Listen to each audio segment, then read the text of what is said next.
நாககிருஷ்ணன் sir படம் சொல்லும்போது ஸ்னேக்னு சொல்லி பேசுகிறாங்க. நாககிருஷ்ணன் அவங்க அப்பா வந்து எம்ஜிஆருடைய பல படங்களுக்கு ஒளிப்பதிவாளராக பணியாற்றியவர். அவருடைய அண்ணன் நாக சரவணன் அவர்களும் ஒரு படத்தில் ஒளிப்பதிவாளர். இப்போ நாககிருஷ்ணன் இதோட 3வது படம் நினைக்கிறேன் இருக்கு. சிறப்பான ஒளிப்பதிவாளர். இப்போ நல்ல வாய்ப்பு கிடைச்சி இந்த படத்தை பண்ணியிருக்காரு. அடுத்ததாக நாககிருஷ்ணன். Good evening friends. இதில் என்ன சொல்கிறதுன்னு எனக்கு தெரியல. ஏன்னா பிகாஸ் இந்த வாய்ப்பு கொடுத்த டைரக்டருக்கும் என் ப்ரொடியூசருக்கும் ரொம்ப நன்றி முதல்ல. அதுக்கப்புறம் எங்கள் அப்பா கிட்டேருந்து நான் நிறைய விஷயம் கற்றுக்கிட்டேன்.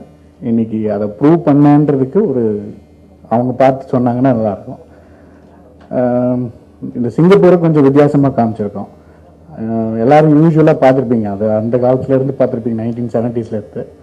இன்றைக்கி கொஞ்சம் வேறு மாதிரி ஆயிடுச்சு சிங்கப்பூரை. அதை கொஞ்சம் டிஃப்ரெண்ட்டாக காமிச்சிருக்கோம். நாங்கள் இன்னொரு விஷயம் என்னென்னா, சிங்கப்பூரில் காமிக்க வேண்டிய விஷயத்தை மெட்ராஸ்லேயே காமிச்சு அதை சீட் பண்ணியிருக்கோம். அது யாருக்குமே தெரியாது, விஷுவலாகவும் தெரியாது. அந்த விஷயத்தை சொல்கிறதுக்கு கொஞ்சம் பர்மிஷனை கேட்காம நான் டேரக்டருக்கு முன்னாடி சொல்லிட்டேன். ஒரே ஷாட்டு. ஸோ இந்த வாய்ப்பு கொடுத்த அத்தனை என் கூட இருந்த ஒர்க் பண்ண அத்தனை டெக்னீஷியனுக்கும் எனக்கு ரொம்ப தேங்க்ஸ் சொல்லிக்கணும். தேங்க்யூ.